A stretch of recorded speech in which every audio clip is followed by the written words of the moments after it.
चंडीगढ़ में आज हरियाणा कांग्रेस विधायक दल की बैठक हुई और इस दौरान बैठक में किसान आंदोलन को लेकर तमाम विषयों पर चर्चा की गई। तो वहीं बैठक को लेकर एएनबी न्यूज के साथ खास बातचीत में कांग्रेस विधायक गीता भुक्कल ने क्या कुछ कहा, आपको सुनाते हैं।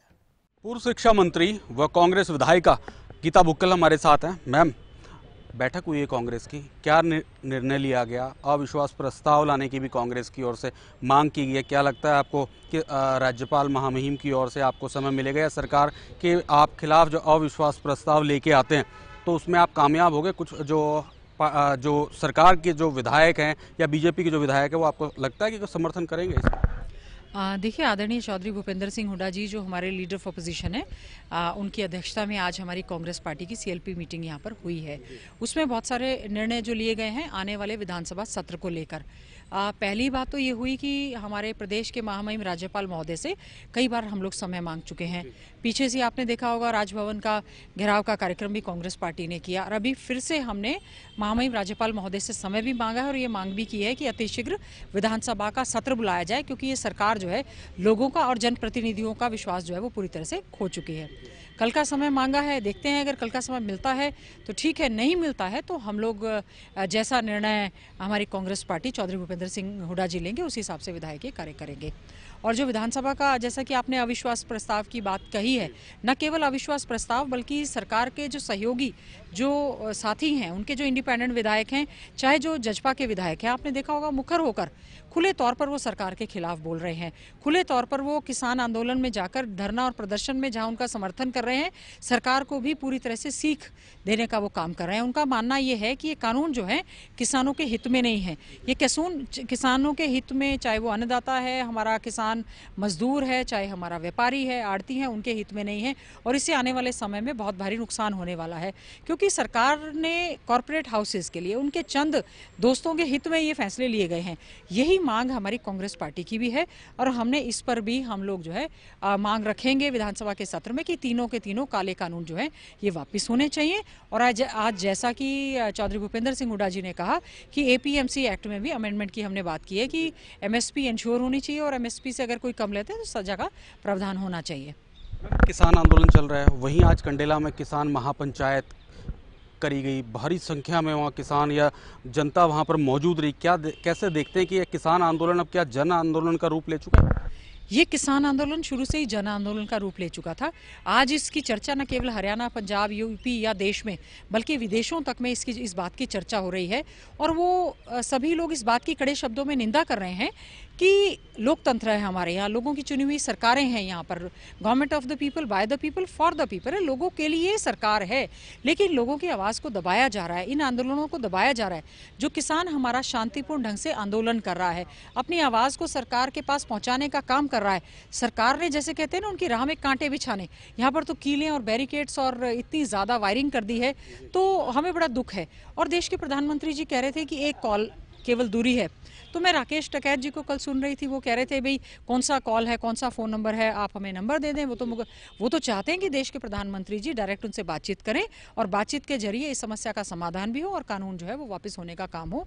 आज पूरी तरह से जहां कांग्रेस पार्टी का किसान आंदोलन को, किसानों की मांगों का हमारा पूरी तरह से समर्थन है।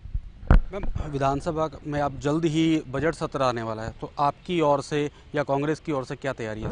देखिए, पूरी तैयारी है। हम लोग जो हैं, जैसा कि आपने कहा, अविश्वास प्रस्ताव की बात है, तीन काले कानूनों को वापस लेने की बात है, एपीएमसी एक्ट की बात है, लॉ एंड ऑर्डर की स्थिति जो बद से बदतर होती जा रही है, उसको लेकर हम लोग एक एडजर्नमेंट मोशन का प्लान कर रहे हैं। जो करप्शन घोटाले जो हैं इस दौरान, खासतौर से कोरोना का नाम लेकर, कोरोना की आड़ में जो घोटाले हुए हैं, चाहे रजिस्ट्री घोटाला है, चाहे शराब घोटाला है, चाहे पोस्ट मैट्रिक घोटाला है, धान घोटाला है और भी ऐसी समस्याएं हैं जो कि सामने उभर कर आई हैं, वो हमारे लिए मेन मुद्दे रहेंगे। जो पीने के पानी की जो समस्या है और विशेष तौर से जो आंदोलन इस समय कर रहे हैं, उनके न केवल आप कांटे बिछा रहे हैं बल्कि उनके पीने के पानी की आप पाइपलाइन काट रहे हैं, वहाँ से शौचालय आपने उठा लिया, आप उनको परेशान करने का काम कर रहे हैं। और भी ऐसे मुद्दे रहेंगे जो सरकार की घोषणाएं हैं, जो मुख्यमंत्री या उनके मंत्रियों ने घोषणाएं कर रखी हैं या विधानसभा के पटल पर सरकार की ओर से एश्योरेंस मिली है, आज तक भी वो पूरी नहीं हुई हैं। मुख्यमंत्री जी ने विधायक निधि कोष देने की बात कही, पैसा देने की बात कही, समान विकास की बात कही, उस पर ये सरकार पूरी तरह से फेल हुई है। इस तरह के बहुत से मुद्दे रहेंगे। दलितों पर बढ़ता हुआ अत्याचार एक बहुत बड़ा एक मुद्दा है, किसानों पर बढ़ते हुए अत्याचार एक बहुत बड़े मुद्दे हैं, बेरोजगारी में नंबर 1 हरियाणा जो बना है वो एक बहुत बड़ा एक मुद्दा है, बहन बेटियां हमारी सुरक्षित नहीं है वो बहुत बड़ा एक मुद्दा है। तो इन सभी मुद्दों को लेकर हम लोग इस विधानसभा का जो बजट सत्र है उसमें अपनी आवाज़ को पूरी तरह से बुलंद करने का काम करेंगे। मैम, आपकी ओर से सवाल भी लगाए गए होंगे, सवाल भेजे जा रहे होंगे, तो किस तरह के सवाल आपने भेजे? देखिए, सबसे ज़्यादा तो हमारा चिंता का विषय ये है कि जब हमारी सरकार थी, चौधरी भूपेंद्र सिंह हुड्डा जी जब प्रदेश में मुख्यमंत्री थे, उस समय बहुत सी योजनाएं परियोजनाएं हमारे समय में पाइपलाइन में थी। सरकार ने उसको ठंडे बस्ते में डालने का काम किया है। विशेष तौर से मेरे क्षेत्र में जो है एडवांस स्टडीज़ इंस्टीट्यूट है एक प्रारंभ, वो 7 साल से उसकी क्लासेस चल रही हैं। बच्चे धरना जुलूस प्रदर्शन कर चुके हैं, आज तक भी उसकी जो है बिल्डिंग बनी नहीं है। नर्सिंग कॉलेज की हमारी मांग है, ठोस कचरा प्रबंधन करने की, प्रचार प्रसार में ये स्वच्छता के नाम पर पैसा तो बहुत लगा रहे हैं लेकिन उसकी व्यवस्था जो है वो पूरी तरह से नहीं कर रहे हैं। पोस्ट मैट्रिक स्कॉलरशिप में जो घोटाले घपले हो रहे हैं उसको लेकर है, ऐसी कमीशन का जो गठन नहीं हुआ उसको लेकर है। मेरे यहाँ पर छूछकवास बाईपास सरकार, हर बार मैं प्रश्न लगाती हूँ, हर बार एश्योरेंस मिलता है और आज तक उस पर जो है बाईपास पर काम शुरू नहीं हुआ है। ओवर ब्रिज की मांग है जिससे कि हमारे नंबर ऑफ एक्सीडेंट्स जो हैं और इंसिडेंट्स लगातार बढ़ते जा रहे हैं, जाम लगता जा रहा है, लेकिन सरकार उसके और पूरी तरह से ध्यान नहीं दे रही। कुछ हमारे समय में पीएचसी और हॉस्पिटल्स बनकर तैयार हो गए थे, अब तो 6.5 साल हो चुके हैं, आज तक भी वो हॉस्पिटल्स जो है उसमें स्टाफ सैंक्शन नहीं हुआ है, वहाँ पर जो है कोई भी भर्ती नहीं की गई है। और भी जो एक बड़ा मुद्दा ये है डाइट और बाइट सी, जहाँ सरकारी तौर पर डीएड के कोर्सेज चलते थे, जेबीटी की क्लासेस चलती थी। हैरानी की बात है 2018 से सरकार ने सरकारी तौर पे जेबीटी के कोर्सेज बंद कर दिए हैं और इस कोरोना काल में सरकार ने कहा था कि हम स्मार्टफोन और टैबलेट देने का काम करेंगे, जो कि आज तक इन्होंने नहीं दिया और इससे जुड़े हुए इस तरह के मुद्दे रहेंगे जिनको हम विधानसभा में उठाने का काम करेंगे। मैम, आप पूर्व शिक्षा मंत्री रही हैं, तो क्या लगता है जो इंटरनेट अब इस समय बंद है, अब सीबीएसई ने भी अपनी 10वीं और 12वीं का शेड्यूल जारी कर दिया है, जल्दी एग्ज़ाम भी होंगे, तो कहीं ना कहीं इस फैसले से पढ़ाई प्रभावित हो रही है बच्चों की?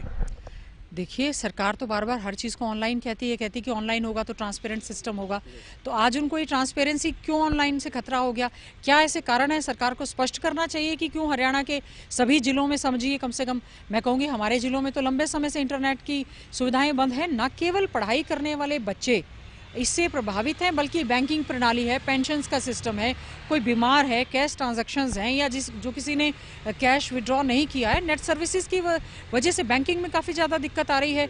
और जो बच्चे हमारे सारे के सारे ऑनलाइन उनकी क्लासेस चल रही थी, उनकी अटेंडेंस नहीं लग पा रही है, अटेंडेंस शॉर्ट हो जाएगी। और ये बड़ा ही अजीब है, सभी बच्चों के पास तो पहले स्मार्टफोन नहीं थे लेकिन उन्होंने किसी प्रकार से ऑनलाइन शिक्षा लेने की बात कही थी।